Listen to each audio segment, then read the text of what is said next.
좀 전에 슬랩에 대해서 알아보았고, 이제 계속 옹벽에 대해서 이제 알아보겠습니다. 자, 이 옹벽이란 구조물은 비탈진 경사면의 토사 붕괴를 방지하기 위해서 만든 구조물이라고 했는데,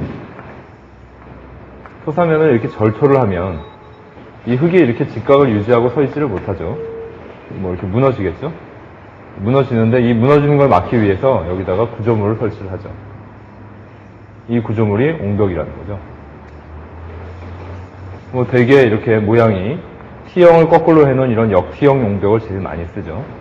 여기에 이제 토합이 밀리면은 이 옹벽이 버티는 거죠. 이 앞에 뭐 다른 구조물을 짓거나 아니면 뭐 다른 어떤 활용을 할 수 있는 그렇게 만들기 위해서 토사 붕괴를 막아주는 구조물, 요걸 이제 우리가 옹벽이라고 합니다. 옹벽의 종류는 뭐 대부분이 다 이런 중력식 옹벽이죠. 중력식 옹벽이라는 거는 이 부분에 이제 작용하는 토합을 이 옹벽의 자체 중량으로 버티는 거죠. 그게 중력식 옹벽이고, 그 다음에 이게 역T형 옹벽이죠, 물론. 역T형 옹벽, 역애령 옹벽, 애령 옹벽 뭐 이런 것들이 있고, 대부분 다 캔틸레버 옹벽입니다. 그 다음에 뒷부벽식 옹벽, 앞부벽식 옹벽은 옹벽의 길이 방향으로는 이렇게 일방향 슬래브랑 마찬가지로 단위폭으로 우리가 설계를 하겠죠. 여기에 이제 부벽이 설치되는 경우가 있어요. 이렇게. 이게 흙 쪽에 있으면 뒷부벽식 옹벽이 되고, 흙이 뒤에 있고 옹벽이 앞에 있으면은 앞부벽식 옹벽이 됩니다. 뭐 이런 이제 옹벽의 종류가 있고, 옹벽에 작용하는 하중을 보게 되면 첫 번째가 이 토합이죠. 자, 토합은 어떻게 구하죠? 이 토합의 종류는 주동토합이죠. 우리가 얘기하는 토합은 주동토합하고 수동토합이 있는데, 주동토합은 옹벽을 흙 바깥쪽 방향으로 미는 토합이죠. 이게 주동토합이고, 수동토합은 요 액티브 대신에 패시브를 쓰게 되죠. 그러니까 이 흙 쪽으로 옹벽이 빨려드는, 요게 이제 수동토합이죠. 여기서 얘기하는 토합은 주동토합입니다. 토합은 이런 삼각형 하중을, 수압과 마찬가지로 토합도 이런 삼각형 분포 하중을 가지게 되니까 전체 높이를 우리가 H라고 그러면 이 옹벽에 작용한 토합의 작용점의 위치는 3분의 H 되는 지점에 작용을 하게 되죠. 요게 이제 주동토합이고, 요 크기는 얼마예요? 주동토합의 크기는? 주동토합의 크기는 2분의 1 토합 개수죠. 그리고 흙의 단위 중량의 H의 자승, 이렇게 구하죠. 이거 말고 또 무슨 하중이 있냐? 또 상제 하중이 있을 수 있죠. 상제 하중. 여기에 상제 하중이 Q가 오면은 이걸 어떻게 바꾸죠? 이 Q를 Q 나누기 흙의 단위 중량으로 나눠서 한산 흙 높이를 구하죠. 한산 흙 높이, 이 높이를 H라 썼으니까 이건 뭐 다른 H 스타를 쓴다고 하면 요만큼의 한산 높이가 생기죠. 흙에 한산 높이는 이렇게 들어오죠. 이렇게 들어오죠. 그러니까 이만큼의 사각형이죠. 요만큼의 사각형. 요 토합이 또 걸리는 거죠. 그러니까 이거는 삼각형이었을 때는 3분의 H지만 사각형이니까 팔 길이가 이게 이제 수동토합, 유효 상제 하중에 대한 유효 흙 높이에 대한 하중이고, 팔 길이는 2분의 H가 되죠. 이런 식으로 하중을 구하시면 됩니다.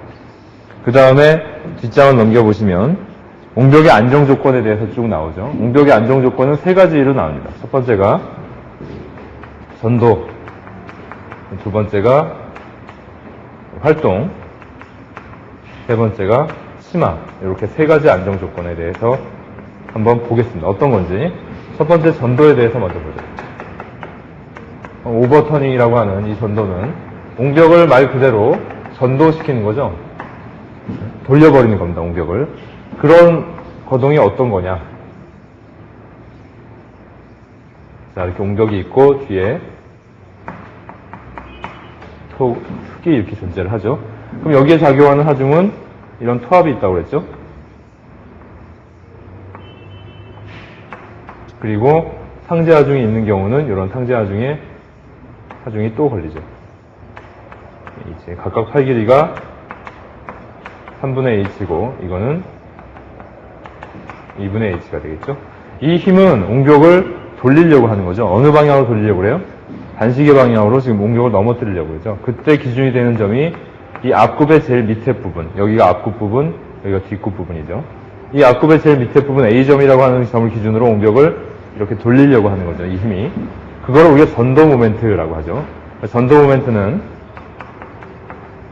옹벽을 넘어뜨리려고 하는, 돌리려고 하는 모멘트로 어떻게 구성이 되겠어요? 전도 모멘트를 합쳐보면은 MA라고 쓰고, 전도 모멘트는 PA 곱하기 3분의 H, 이 점에 대해서 모멘트를 잡으면 되죠.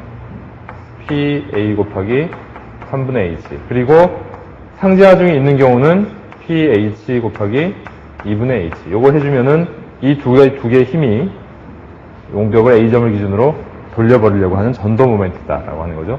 이런 전도 모멘트가 있으면은 안 돌아야 되죠. 그냥 넘어가면은 옹벽이 있을 필요가 없죠. 그래서 안 돌아가려고 하는 힘이 뭐냐?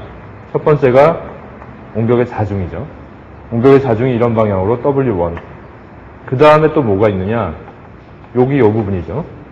이 부분을 뭐 일반적으로 뒤체음흑 이렇게 얘기를 하는데, 옹벽의 뒷굽에서부터 수직으로 올리는 요 경우만 포함이 되죠. 이 뒤에는 포함이 안 됩니다. 딱 여기까지죠. 여기까지를 우리가 뒤체음흑. 뒤체음흑이라고 하는데, 이 뒤체음흑은 되도록이면은 중량을 큰 거로 쓰는 게 유리하죠. 그래서 세사나 점토질보다는 자갈이나 부순돌을 많이 씁니다. 자갈, 부순돌. 이런 것들이 중량이 더 크게 나가니까. 얘의 중량이 또 있죠. W2겠죠. 그럼 이 점에서부터 W1까지의 길이를 A1이라고 그러고, W2까지의 길이를 A2라고 한다면, 이 전도 모멘트에 저항하는 모멘트가 저항 모멘트죠. 돌아가지 않으려고 하는 모멘트죠. 이 저항 모멘트는 얼마냐? MR이고, W1 곱하기 A1 플러스 W2 곱하기 A2 이런 식으로 구성이 된다는 얘기죠. 이 모멘트하고 이 모멘트는 당연히 방향이 반대죠. 전도 모멘트가 반시계 방향의 모멘트를 일으키려고 하면 저항 모멘트는 시계 방향의 모멘트를 일으키려고 하죠. 이때 안전율, 팩터 오브 세이프티죠. 안전율은 얼마냐?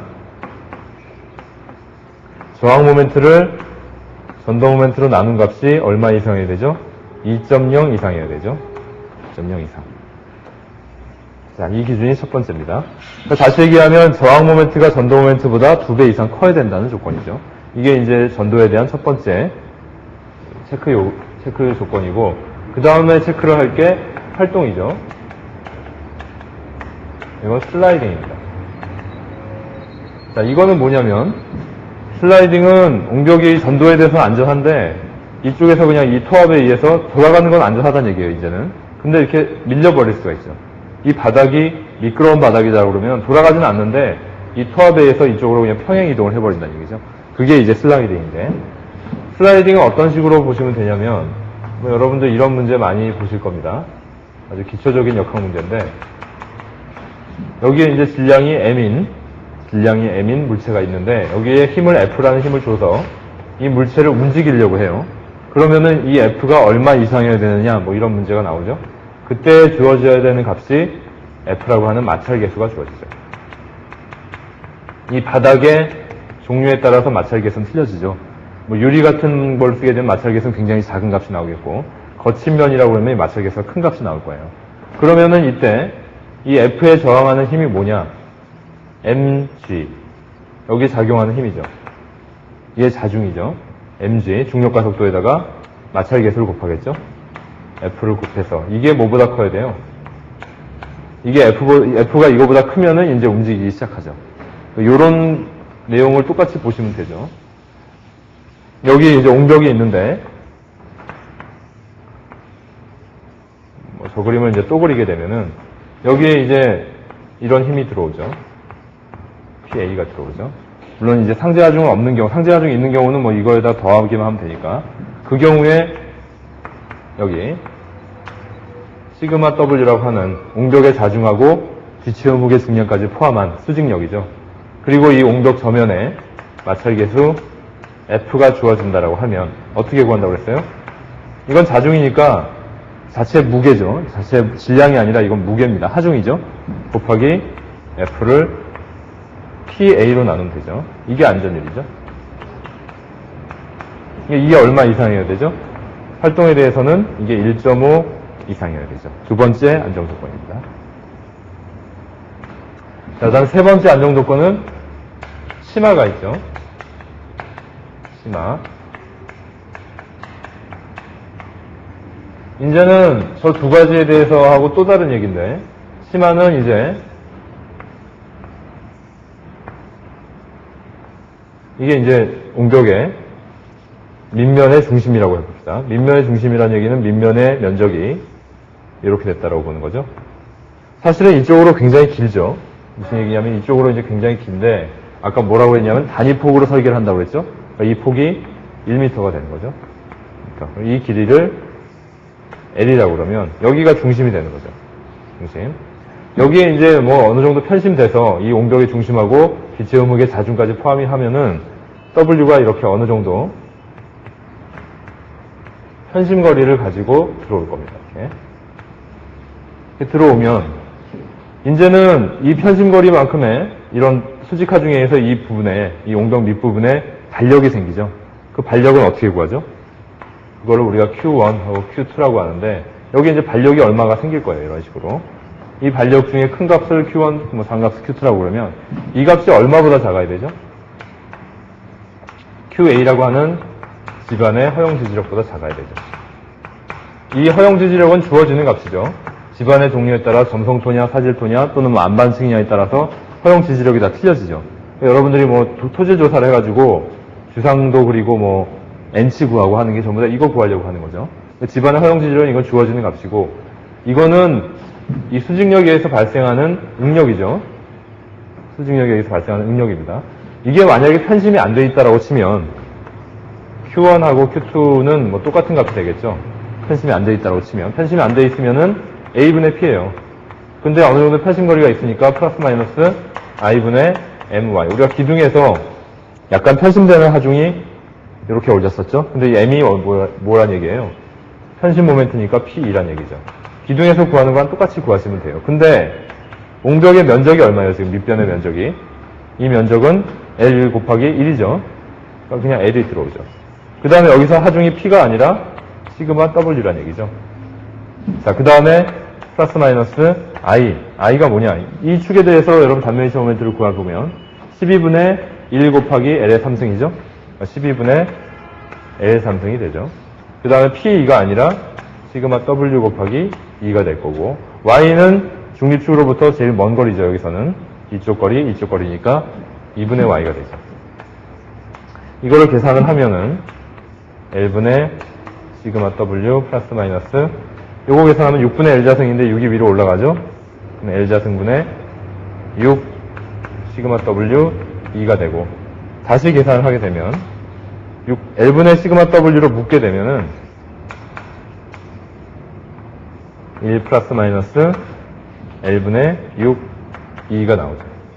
이게 뭐란 얘기예요? Q1하고 Q2죠. 이렇게 구한 값이 집안의 허용 지지력보다 작아야 된다는 얘기죠. 만약 이 값이 집안의 허용 지지력보다 크게 되면은 밑으로 깔아앉게 되죠. 이 누르는 힘을 집안이 못 견딘다는 얘기니까 집안이 충분히 받쳐줘야지 이 누르는 힘을 견디지, 안 그러면은 집안이 침몰을 하게 되죠. 이 치마가 일어나게 되죠. 그게 이제 치마에 대한 안정 조건입니다. 그 다음에 중요한 얘기가 뭐냐면, 다시 얘기해서 Q1, Q2가 L분의 시그마 W의 1 플러스 마이너스 L분의 6인데, 이게 0이 되는 조건이 중요하다는 얘기죠. 이게 0이 되는 조건은 뭐냐면, 이쪽으로 이렇게 0이 되거나, 여기가 0이 되거나, 아니면 이쪽이 0이 되거나, 이렇게 되는 거죠. 이게 0이 아니고, 0까지는 괜찮은데, 만약에 마이너스가 나와버리면 어떻게 되죠? 옹벽 저면에 기초집안의 응력이 마이너스가 나온다는 얘기는 무슨 얘기예요? 이렇게 되는 건 괜찮아요. 이렇게 되거나 아니면은 이렇게 되는 건 괜찮죠. 그러니까 저거는 Q1하고 Q2 어느 한쪽이 0이 나오는 조건이죠. 근데 만약에 이게 마이너스가 나왔다는 얘기는 이쪽이 인자응력이 걸려버리죠. 이렇게. 인자응력이 걸려버리면 옹벽이 들린다는 얘기죠. 그러면 안 되죠. 옹벽 저면에는 압축응력만 존재를 해야 되는 거죠. 그래서 얘가 0이 되는 조건이 중요한 거죠. 이걸 0으로 놓게 되면은 이 가로 안에 게 0이 돼야 되니까 1 플러스 마이너스 L분의 6, 2가 제로가 돼야 돼요. 그러면은 1이 뭐 마이너스 플러스 마이너스 똑같죠? L분의 6, 2가 돼야 되니까 2가 얼마가 나오죠? 2가 플러스 마이너스 6분의 L이라는 게 나오죠. 이 플러스 마이너스 6분의 L이라는 게 뭐냐면 이 옹벽을 중심으로 이쪽으로 6분의 L, 이쪽으로 6분의 L. 그러면 합치면 뭐가 되죠? 합치면 3분의 1이 되죠? 3분의 1이 됩니다. 2의 범위가, 다시 얘기해서 2의 범위가 마이너스 6분의 1에서 6분의 1. 이 중앙 3분의 1 안에 편심거리가 들어야 된다는 얘기죠. 이걸 벗어나면 뭐가 발생을 해요? 인자응력이 발생을 한다는 얘기죠.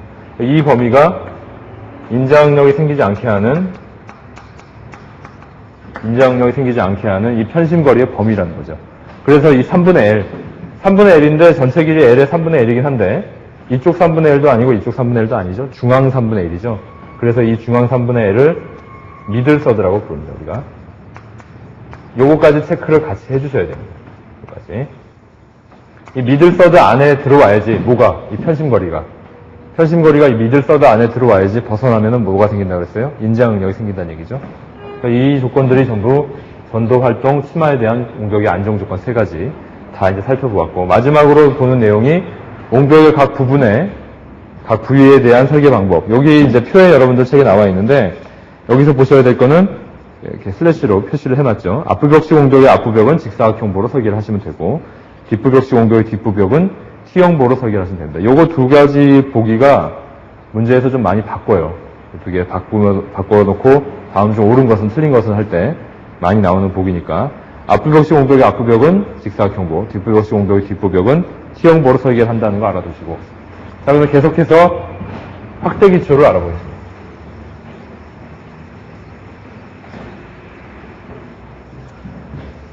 자, 확대 기초는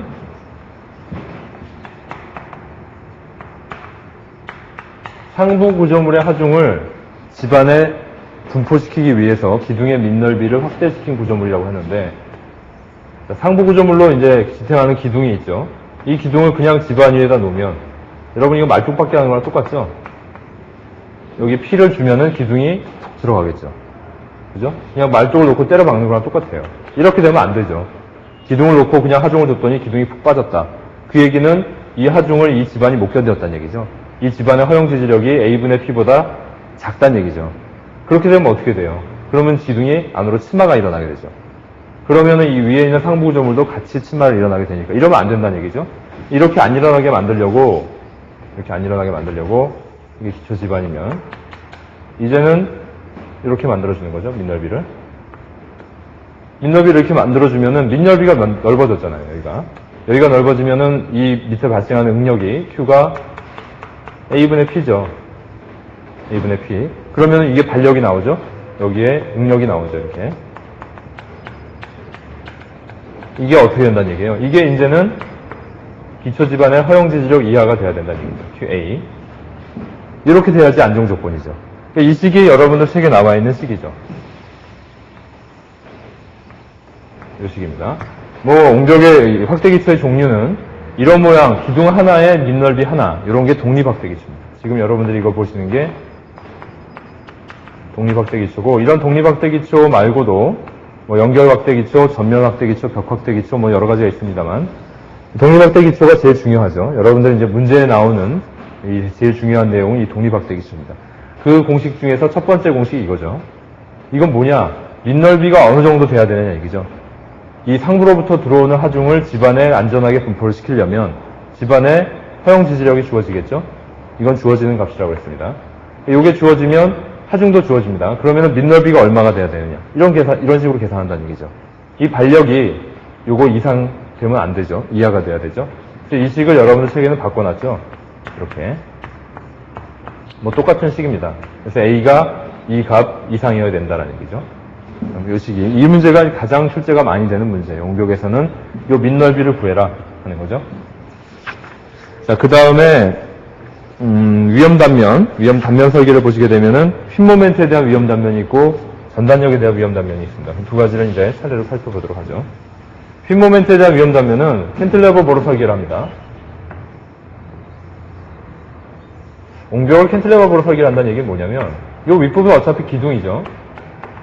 이 아랫부분이 이제 확대 기초인데 확대 기초는 캔틸레버 보로 설계를 한다고 했는데 그게 무슨 뜻이냐? 여기를 지점부로 보는 거죠. 이쪽도 마찬가지 지점부죠. 지점부란 얘기는 여기를 고정단으로 본다는 얘기입니다. 기둥 전면부를 고정단으로 보고 여기에 상부로부터 오는 하중 T에 의한 Q가 생기죠. A분의 P라고 하는 Q가 생기죠.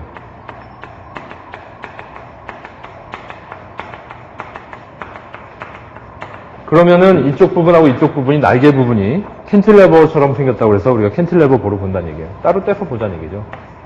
이 날개 부분을 따로 떼서 이런 하중이 이제 아래에서 위로 올라오는 하중이겠죠, 대신.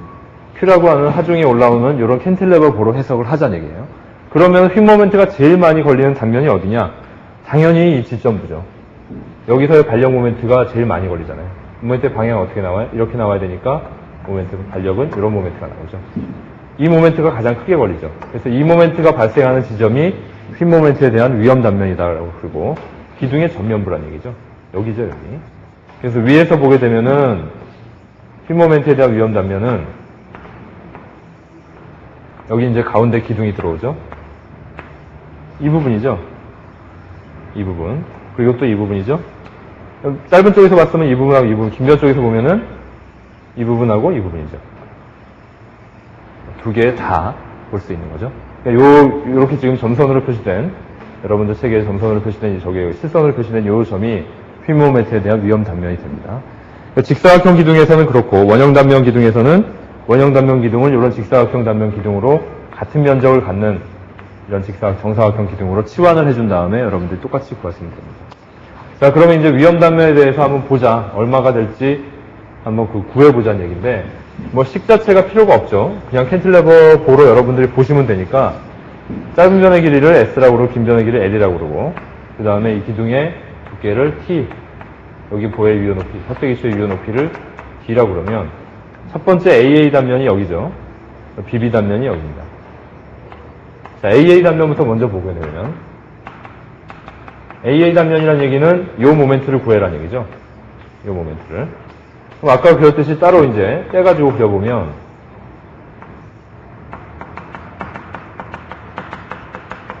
이거는 QU라고 했죠? 어떻게 구해요? A분의 P로 구하죠? 확대기초의 밀면적이 주어지면 그냥 A분의 P로 구할 수 있습니다. 그 다음에 이쪽 방향으로 폭이 있죠? 이쪽 방향 폭이 S죠? 요런 하중이 이렇게 걸려있는 요런 여기가 전부 다 고정단이죠, 여기가. 이런 캔틸레버 보러 보자는 얘기예요. 보는 아니지만 사실 캔틸레버로 해석을 하자는 얘기죠. 그럼 여기서의 모멘트는 얼마가 나와요? MU는 QU 곱하기 길이가 얼마예요? 이 길이가? 전체 길이가 L이죠. L에서 이 두께 T를 빼죠. 기둥의 두께를 빼고 나머지 2로 나누면 되죠. 그래서 이 길이가 2분의 L-T가 되죠. 그러니까 길이 곱해주고 2분의 L-T 곱해주고 그 다음에 폭 S 곱해주죠. 그러면 하중에 이제 크기가 나오죠. 그 다음에 팔 길이가 요거의 반이죠. 이런 하중이 작용하고 있는 거니까 4분의 L-T가 나오죠. 여러분들 책에 나와 있는 것처럼 이걸 뭐 식으로 써가지고 8분의 1 QU S L-T의 자승 이렇게 외우실 필요가 없다는 얘기예요. 뭐 이런 식으로 뭐하러 외우겠습니다. 그냥 구하면 되지. 그냥 지점부에서 모멘트를 그냥 구하시면 돼요. 마찬가지로 BB 단면에 대해서도 구하면 위의 식에서 뭐만 바꾸면 돼요? L을 S로 바꾸고 2분의 S-T 곱하기 L이죠 이제. S를 L로 바꾸고 L을 S로 바꾸면 똑같은 식이 나오죠.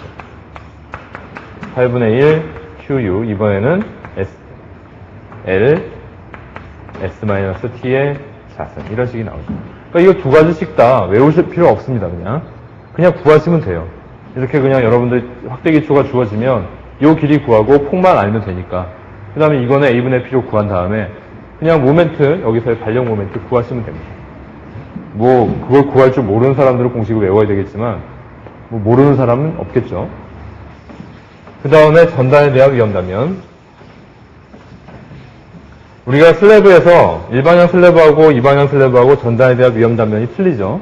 일방향 슬래브 같은 경우는 지점에서 D만큼 떨어진 지점이 전단에 대한 위험 단면이고 이방향 슬래브에서는 2분의 D만큼이 떨어져야 된다고 했어요. 여기서도 마찬가지. 슬래브는 아니지만 일방향 작용인 경우하고 이방향 작용인 경우하고 구하는 방법이 틀립니다. 일방향 작용인 경우에는 일방향 슬래브랑 똑같이 보면 되죠. 여기 이제 기둥 전면부니까 여기를 우리가 지점부로 본다고 했죠. 이 부분, 여기 전부 다 지점부죠. 아까도 여기서 봤듯이 이 기둥에 붙어있는 부분, 이 부분을 전부 다 지점부로 봐요. 여기 지점부, 여기가 다 지점부죠, 여기가. 똑같은 방법으로 여기서도 이 내변을 전부 다 지점부로 보니까 지점부에서 얼마만큼 떨어져야 돼요? B만큼 떨어져야 되죠. 그럼 이 부분의 전단력이죠. 이거 그냥 면적 내주시면 돼요. 이 길이 얼마죠? 이 길이. 아까 이 길이가 2분의 L-T였죠. 그러면 이 경우는 거기서 D만 더 빼면 되죠. 그래서 이 길이가 2분의 L-T-D가 되죠. 그리고 긴 변의 길이를 L, 짧은 변의 길이를 S라고 그러면 요 면적 내라. 그러면 VU는 QU 곱하기 어떻게 되죠? 요거 S 곱하기 이거 2분의 L-T-T 하게 되면은 일방향 작용인 경우에 전단력이 나오죠.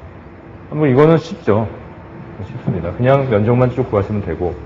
그 다음에 문제는 이제 이방향 작용인 경우죠. 자, 이방향 작용인 경우는 L, S고 가운데 기둥 부분이 있죠. 이 기둥 전면에서 얼마만큼씩 떨어져야 되죠? 이방향 작용인 경우는 일방향 작용은 D였으니까 이방향 작용은 2분의 D씩 떨어지죠. 2분의 D씩. 전부 2분의 D, 이쪽으로도 2분의 D, 이쪽으로도 2분의 D. 그러면은 전단에 대한 위험 단면이 어디가 돼요? 이렇게 되죠. 자, 여기가 전단에 대한 위험 단면이에요. 그럼 여기가 구멍이 뻥 뚫린다는 얘기죠. 이런 전단을 무슨 전단이라고 그러죠? 펀칭 시어라고 그러죠. 펀칭 전단이라고 합니다, 이거를. 우리가 펀칭, 여러분 종이에 구멍을 뚫을 때 생기는 그 전단력을 우리가 펀칭이라고 그럴 때 그런 펀칭하고 똑같은 전단력이라는 거죠. 확대 기초가 위에서 보면은 기둥이 하중이 들어오면은 이방향 작용인 경우에는 이 모양으로 구멍이 뻥 뚫릴 수 있다는 얘기예요. 전단력이 위험하면은. 전단력을 구하게 되면 그때 전단력은 이 면적이 다다라는 거죠. 이 면적의 전단력이 이 빗금친 부분에 작용을 하는 거죠. 그러니까 당연히 일방향 작용보다 이방향 작용의 전단력이 훨씬 큰 값이 나오겠죠. 이 전단력은 어떻게 구하겠어요? 이때 V는 QU 곱하기 전체 면적 SL이죠. SL에서 이 사각형의 면적만 빼주면 되죠. 이 사각형의 한 변의 길이가 얼마가 나오죠? 한 변의 길이. 여기가 T죠. 이 기둥의 두께가 T고 양변 방향으로 2분의 1씩 떨어졌으니까 이거를 T 플러스 D라고 쓰죠. 여러분들 책에는 이거를 아마 라지 B 이렇게 표시가 되어 있을 겁니다. 그래서 저게 전체 기둥, 이 전체 확대 기초의 넓이에서 이 가운데 부분의 면적만 빼주면 되죠. 이게 B 자승이 되죠.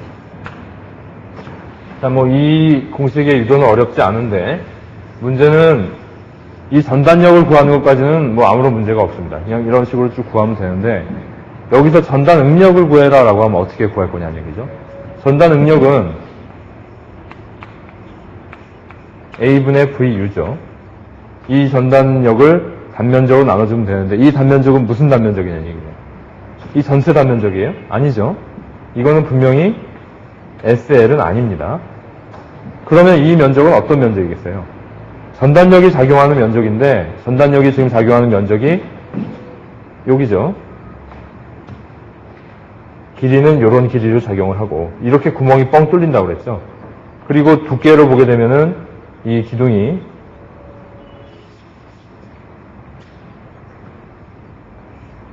이제 옆에서 본 모습이죠. 이렇게 되어 있는 거를 위에서 보면 이런 모습이 나오는데 이 면적이 어디냐? 여기가 기둥에서 2분의 D만큼 떨어지는 여기죠. 이렇게가 뚫리는 거죠. 이렇게가 뚫리죠. 또 구멍을 위에서 보면 이런 구멍이 나오고 옆에서 보면 이렇게 뚫린다는 얘기죠. 그러면 전단 면적이 어떻게 되냐는 얘기예요. 전단 면적이 저 노란 부분만 따로 그림을 그려보면